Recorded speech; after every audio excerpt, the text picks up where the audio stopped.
I'm Michelle Collins, certified nurse midwife and professor of nursing at Vanderbilt University School of Nursing. And today we're talking about treatment of yeast infections during pregnancy. Pregnant women are particularly at risk for yeast infections because of the hormone estrogen that's produced abundantly during pregnancy, which increases the amount of glycogen in the vagina, which is a type of sugar that yeast like to thrive on.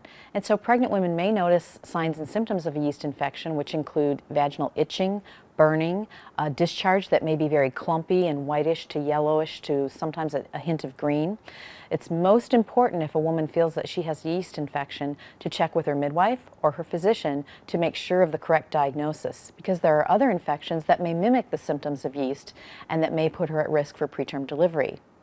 There are many treatments for yeast infection during pregnancy. Most providers will use vaginal creams, either over the counter or something that they may prescribe for you. Some other things that a woman can do if she has a yeast infection or to prevent it are to wear cotton-crotched underwear and not nylon or synthetic blend underwear, and even go without underwear in the nighttime so that airflow can get to that area. Remember, yeast love to live in warm, moist, dark areas, and so we want to get airflow to that area when possible. Also, when she gets out of the shower, take a blow dryer, set it on a cool setting, and after towel drying the perineal area, just lightly go over with a blow dryer, and that will help get the skin as dry as possible, again, so yeast won't be able to grow there. Change out of damp clothing like swimsuits or exercise wear that may be sweaty as soon as possible so that there's not moistness in that area. No douching. Always wipe front to back after urinating or using the bathroom.